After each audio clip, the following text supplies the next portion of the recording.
Bonjour tout le monde, comment allez-vous? Ouais, aujourd'hui, vous n'allez pas me voir manger mon café. J'ai juste envie de changer un petit peu par rapport à Jackson pour arrêter le phénomène de nourrissage sur ce café. Oh oui, mon bébé. Oh, tu vois, elle a envie de me nourrir encore. Oh oui. Oh, c'est des beaux câlins, mon amour. Hier, donc, on avait un sujet un peu spécial, hein, ça changeait d'habitude. Et puis, forcément, il y a eu des réponses. Et puis, il y a des droits de réponse, il n'y a pas de problème. Je les ai mises d'ailleurs, je les ai autorisées sur la chaîne. Donc, des très beaux retours. Je voudrais saluer Yami, par exemple, hein, qui n'a pas hésité à raconter un peu plus en détail sa façon de vivre avec sa copine, etc. Yami étant une fille. Et donc, voilà, on a réussi quand même à trouver des points communs et puis des divergences, mais ça se passe très bien. Puis j'ai eu un autre abonné qui s'appelle Benji, un nouveau, hein, je ne te connaissais pas avant, Benji, salut, qui lui allait remonter hein, par rapport à ce que j'ai dit hier. Alors je voulais relire ta réponse, Benji, puis vérifier qu'on se soit bien compris.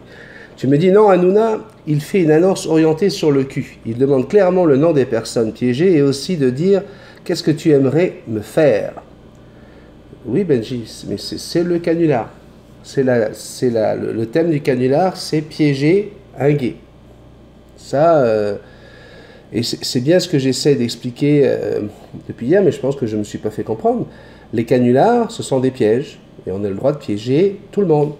Moi, personnellement, si je suis gay, et qu'on me dit non, on ne ferait jamais de canular à des gays, je prendrais ça comme la discrimination. Pourquoi? Pourquoi on ne pourrait pas me piéger? Parce qu'il y a des gens de la société qui ne m'aiment pas. Mais il ne faut pas vivre comme ça, Benji.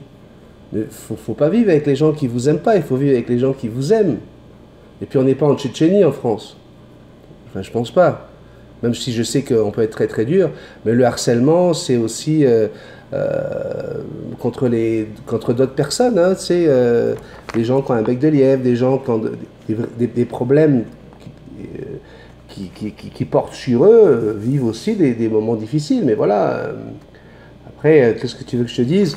Mais le canular, c'est un piège. Okay, après, tu dis, donc oui, le truc, c'est de dire, qu'est-ce que tu voudrais faire avec moi? Qu'est-ce que le canular, c'est qu'est-ce que ferait un gay quand il appelle en voyant juste la photo d'un gars bien monté avec le six-pack. Okay. Et donc, les gens tombent dedans. Et il les pousse à parler de sexe. Ben oui, puisqu'on est quand même en train d'aller chercher, de faire un piège pour quelqu'un qui a une orientation sexuelle qui est la sienne. Donc voilà, on veut savoir si avec cette orientation-là, quand on le piège, vers quoi il irait. Puis tu remarques que les gars, ils y vont franchement. Et puis je trouve que c'était quand même assez subtil, parce qu'à chaque fois, ils utilisent d'autres mots. Il n'y a pas eu de gros sauvage avec « ouais, je te prends le cul » ou non, non, c'était toujours avec... C'était assez imagé quand même. Okay. On se moque d'eux. Ça aussi, c'est le canular. Un canular, c'est fait aussi pour ça. Mais si on ne l'accepte pas, ça veut dire que c'est plus un problème d'homosexualité, c'est un problème d'humour. Parce que dans l'humour, on doit l'accepter. Vous le voyez bien. Si on s'entend très bien avec Marc-Éric, alors qu'on ne se connaissait pas plus que ça il y a encore quelques années, c'est parce que justement, lui, il n'hésite pas à casser du français, et puis moi, je n'hésite pas à lui en mettre une sur les Québécois. Mais Dieu sait, si j'adore les Québécois, je n'aurais pas acheté ma maison ici si ce n'était pas le cas, puis je ne ferais pas travailler cet été une cinquantaine de Québécois autour de moi. D'accord? Donc, voilà, c'est de l'humour. C'est une blague. On se moque, mais ça ne veut pas dire qu'on n'aime pas. Okay. Après, tu dis que les gays qui s'embrassent dans la rue ont tort, mais c'est ce qu'il fait, c'est ce que fait Cyril. Il le fait voir à 1 million et tu le soutiens. Donc, je répète que je ne soutiens pas Cyril Hanouna, je n'aime pas ce qu'il fait. Premièrement. Deuxièmement, si la communauté gay n'avait pas fait autant de bruit autour de cette vidéo, elle aurait été vue juste par les 1 500 000 téléspectateurs approximatifs que fait Hanouna. Aujourd'hui, c'est des millions de téléspectateurs qui l'ont vue. Donc, est-ce que vraiment c'est votre souci de dire qu'on va salir ou pas le nom des gars, des 5-6 gars qui sont passés en direct sur la chaîne? Moi, je trouve ça paradoxal, parce que si c'est votre souci, faites en sorte qu'on en parle le moins possible. Demandez à celui qui protège, celui qui est président de l'association contre l'homophobie, de dire, écoute, appelle le CSA, appelle directement C8, puis essaie de faire en sorte que ça se reproduise plus, parce que là, franchement, c'est pas cool. Et encore une fois, et je ne veux pas couvrir Cyril Hanouna, pardon. Oui, ils demandent leur petit nom. Mais c'est quoi ton nom? Ok. À ce moment-là, il y en a un qui donne son nom et son prénom. Qu'est-ce qui se passe? Clac, on raccroche. J'ai fait de la radio, excuse-moi, je suis animateur de radio, 25 ans de radio quand même derrière moi, et j'ai eu l'occasion sur Fun Radio le matin, en 1992, de faire les canulars téléphoniques en direct. Okay. Et c'est sûr que, et puis moi aussi, j'ai fait des erreurs. J'ai un gars qui s'est cassé une jambe à cause d'un canular. Il travaillait dans une banque, puis je me faisais passer pour Nicolas Hulot. Hein. Moi, je voulais piéger juste une réceptionniste de banque, mais elle a pris tellement ça au sérieux qu'elle a envoyé le gars aussitôt sur le toit de la banque, parce que, excusez-moi, je vous appelle pour vous dire que notre hélicoptère est en train de se poser sur votre toit, et nous avons un petit souci avec un câble. Puis, la meuf, elle a envoyé un gars courir là-haut en hurlant que c'était terrible, il allait avoir un grave accident, et le gars, en ouvrant la trappe de la banque, s'est cassé la cheville. Okay. Le lendemain, on a le directeur de la banque qui nous a appelé pour nous dire qu'il s'excusait parce que le gars a hurlé, a insulté, etc. Parce qu'en fait, on avait dit à la fille, on a dit, bah, allez, on va jouer, on va tomber dans son jeu à elle. C'était elle qui transformait le canular. Et elle lui a dit de donner le téléphone avec le gars pour qu'on puisse faire le suivi ensemble. Et le gars au téléphone, il nous a insulté, ce qu'on peut comprendre, sous la douleur et tout ça. Le lendemain, le directeur de la banque demande un droit de réponse. Il l'a bien sûr en direct, pour nous excuser des insultes de cette personne, et nous, en échange, on a offert une semaine de publicité à la banque. Puis voilà, ça s'est réglé comme ça. Donc, il peut y avoir des dérapages. Mais là, dans le cas de ce canular, le vrai dérapage, pour moi, c'est le fait d'en avoir fait tout un bouillon. Parce que si c'était resté juste dans le cadre de l'émission, hein, où je rappelle encore une fois, mon cher Benji, tout le monde a ri dans la salle. Y compris le fameux Mathieu, là, le dernier dont on a le plus parlé. Il riait au téléphone. Alors après, il dit, ah, écoute, je suis malheureux, j'ai peur que mes parents me reconnaissent. Ça fait partie du canular. Quand il y a des caméras cachées, quand on fait des vidéos de caméras cachées comiques, on est là pour se moquer des gens, on est là pour les faire tomber dans un piège, et puis on est là pour rire. Okay. Donc voilà, c'était ça le sujet d'hier. Il n'y avait rien d'homophobe dans mon sujet, je te le rappelle. Encore une fois, les gays là, vous avez le droit de vous embrasser sur la bouche, vous avez le droit de faire ce que vous voulez. Okay. Moi, ce que je considère qui est pas correct, et c'est pas correct aussi bien pour les lesbiennes, les bi, les hétéros, c'est de se retrouver dans un parc pour enfants. C'est bien ce que je disais hier, dans un parc pour enfants, qu'on se roule des pelles devant des enfants. Ça, pour moi, c'est pas correct. Parce que on peut montrer un petit bisou, je veux qu'on montre de l'affection, c'est vrai que je veux ça, on montre l'affection aux enfants, mais se rouler des pelles, vas-y, au point qu'un enfant soit obligé de s'arrêter puis se demander qu'est-ce qui se passe, c'est ça dont je parlais. Mais maintenant, les gays, vous avez le droit de vous embrasser comme un couple, comme n'importe quel couple, ok? Embrassez-vous. Salut mon chéri, bisous, à tout à l'heure, on se revoit après le repas, ou on se revoit après le travail. J'ai aucun problème avec ça, aucun. Zéro problème. Parce que là, tu dis, si les gays qui s'embrassent dans la rue te disent que c'était une blague, tu trouverais ça normal? Je n'ai pas compris par contre là ce que tu veux dire. Hanouna te filme dans ta chambre sans ton consentement que tu fais une pratique sexuelle. Excusez-moi là, excuse-moi, on est là, on est au-delà de ça là. Les gars, ils ont appelé quand même. Ils sont tombés sur l'annonce, c'est eux qui appellent. C'est différent. Si j'appelle Hanouna et je lui dis, écoute, oui, tu peux y aller, on lance notre webcam, et puis que je le fais, bah, j'aurais été piégé, Benji. J'aurais été vu par 1 million de personnes. Et puis, ça aurait été de la faute à qui? À Hanouna? Ou à moi qui allume la caméra, qui a envie de me montrer? Je ne protège pas Hanouna encore une fois, mais à un moment donné, La leçon qu'on peut tirer aussi de ça, là, hein, c'est de faire attention. Il y a des gens aujourd'hui, il y a des milliers de gens qui se font hacker en ce moment avec un gros virus qui court hein, sur le net. Pourquoi? Parce que n'importe qui rentre dans ta boîte courriel, hop, tu ouvres. N'importe qui te parle, boum, tu ouvres. Salut, comment ça va? Un inconnu. Tu regardes ta page Facebook, tu as 3000 amis. T'en connais combien vraiment? Les gens laissent faire n'importe qui, n'importe quoi. Et c'est sûr que ce sont ces gens-là qu'on va piéger. Maintenant, quand tu recherches un partenaire ou quoi que ce soit, la première fois que tu appelles quelqu'un que tu ne connais pas, déjà évite de donner ton vrai prénom, ou évite de donner ta situation géographique, ou évite de donner ton numéro de carte de crédit. Moi, je sais pas, ça fait partie des choses, c'est bon pour tout le monde, ça. Ok? Donc, voilà. Je te remercie, hein, Benji, hein, d'avoir répondu. Ça veut dire que tu nous regardes. Et puis, tu es bienvenu, là. Puis, tu m'aimes pas, c'est pas grave. Moi, nous, on t'aime, là. Faut bien se dire ça, là. Et l'histoire, c'était, est-ce qu'il faut faire de la discrimination envers les gays quand on veut faire des blagues téléphoniques? Pourquoi on ferait ça? C'est quoi le problème? Vous êtes comme tout le monde. On est comme tout le monde. On est tous ensemble. Pourquoi on ferait une distinction? Et surtout, si vous ne vouliez pas qu'on salisse la communauté gay, pourquoi vous en avez fait tout un truc, tout un cirque, pour qu'aujourd'hui, ce soit, depuis une semaine, on parle quasiment que de ça dans toute la presse de divertissement. C'est pas cool hein, pour les gars, si c'était ça votre problème, de dire ah, les pauvres gars, on les a mis devant 1 500 000 personnes. Ouais, mais maintenant c'est devant plusieurs millions de personnes. À cause de qui? Moi personnellement, là, je l'aurais jamais su si c'était pas un gay qui est sur ma page Facebook qui l'a mis sur son fil d'actualité. Je l'aurais jamais su. On est au Québec, ici on ne suit pas Hanouna, là, on ne connaît pas plus Hanouna que ça. Là. Voilà, je te fais quand même un gros bisou, hein, pas sur la bouche, parce qu'il y a des gens qui nous regardent.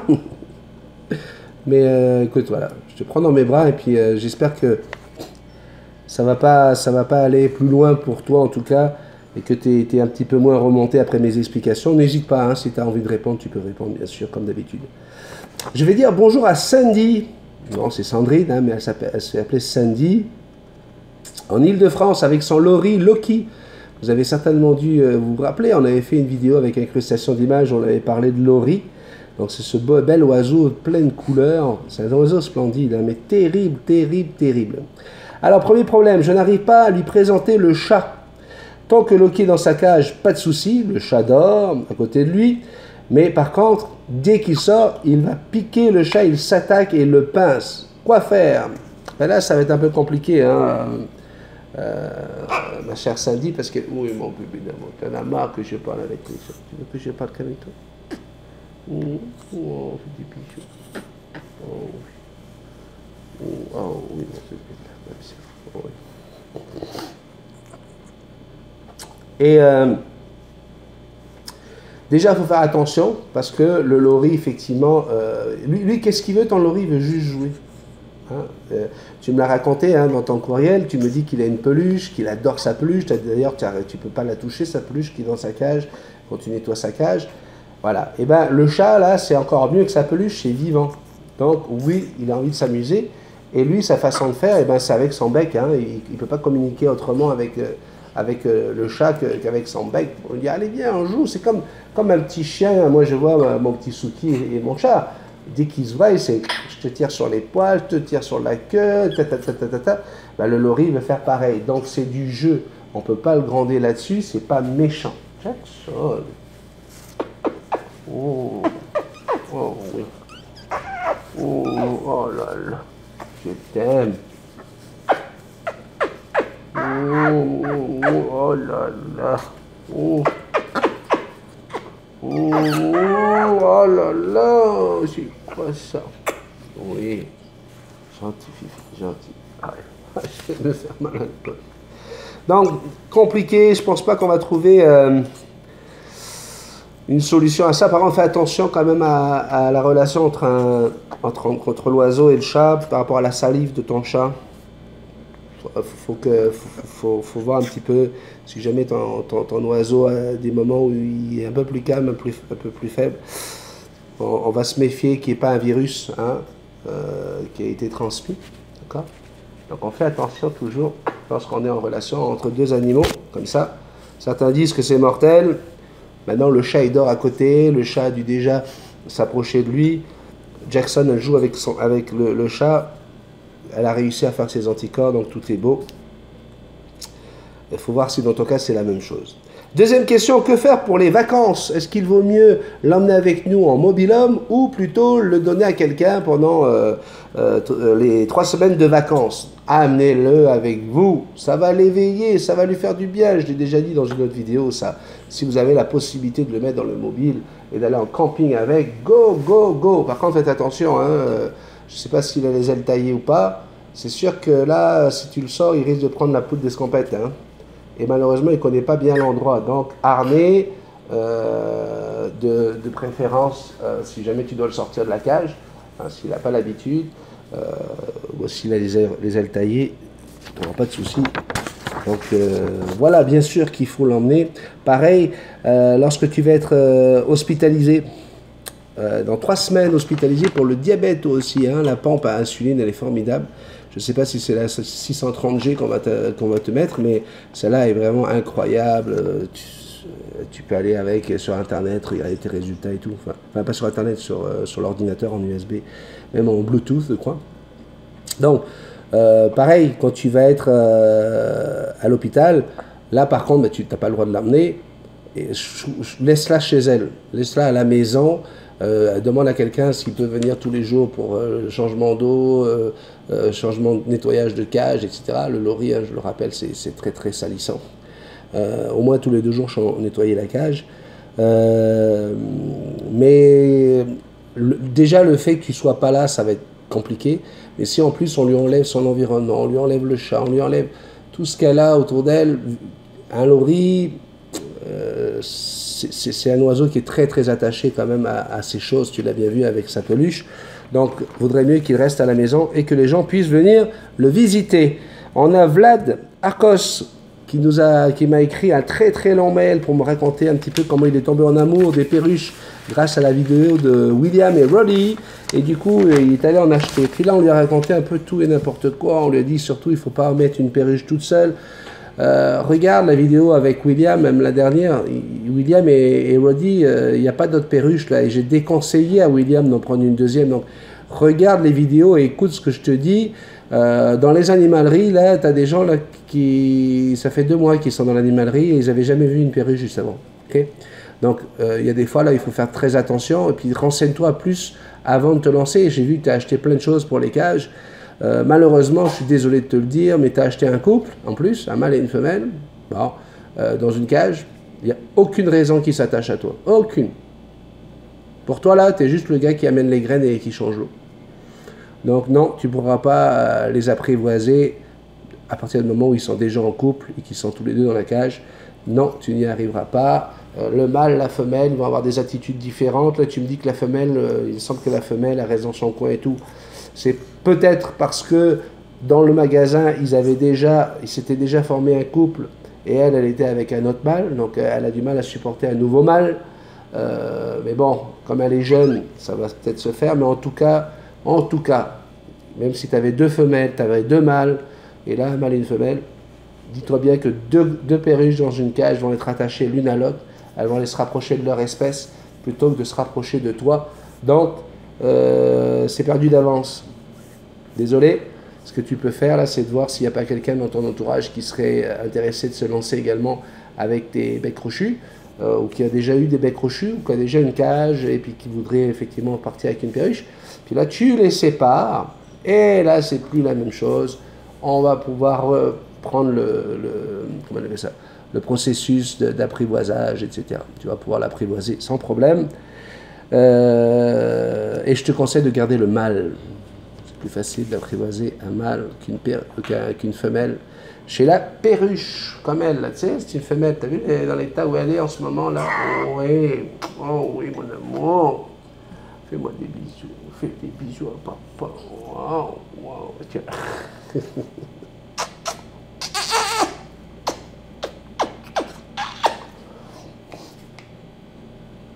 Voilà, je vous fais de très très gros bisous, je vous souhaite un excellent long week-end, hein. D'après Laurent, il semble que c'est un long week-end.